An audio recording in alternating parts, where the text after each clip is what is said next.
We're talking to Pastor KWalker from the Abundant Life Christian Center in North Nashville, and he's talking about ex-offenders in Tennessee and some of the programs called second chance programs that are designed to help these individuals translate or transform from incarceration to freedom in a real sense. Let's pick up where we left off, Pastor Walker, by having you to identify those individuals who have made parole or have served their term, and now they are out, and they're out of the system, and where do they go from here? Yeah, I mean, they're still, it seems like I say, you get punished, you know, from the beginning. The purpose of incarceration is to punish and to rehabilitate. You go through the punishment by being incarcerated, you get rehabilitated while you're in there, then you're released, and then it's almost like the punishment phase kicks back in all over again, because of the fact is now, here I am, I'm out.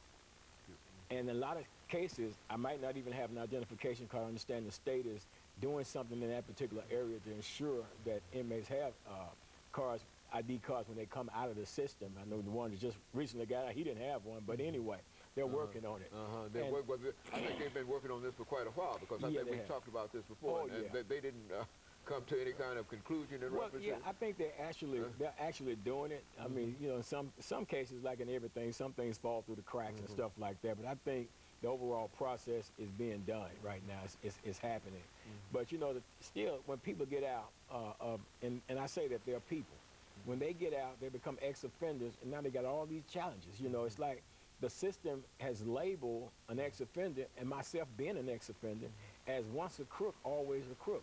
And the reason why I say that is because no matter what you have accomplished while you're incarcerated, you know, and no matter how many classes you've gone through, how many different certificates and different skill sets and things you may have, when you get out here in the job market, then people is holding up signs, help not wanted, in your regard, because of the fact is you're an ex-offender and you've committed a crime. It doesn't matter if you've been punished for it. It doesn't matter if you have been rehabilitated. It doesn't matter that your whole thought processes has changed and you're not that individual anymore. The fact is you're an ex-offender. You committed a crime.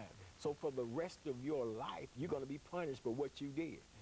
A man commits a crime at 18 years old, goes in the prison system, maybe serves 10 years on a sentence, gets out at the age of, what, 28, but for the rest of his natural life, he's going to be branded as an ex-offender. That's going to follow him for the rest of his life, no matter 10 years past, 15 years, 20 years past, he's still considered as an ex-offender. So what they're saying is you're still considered as somebody that's unworthy, but the parole board says that you are worthy enough to be released back into society, so therefore we're paroling you. But now you're out here, you're an ex-offender, you're trying to struggle to get a job.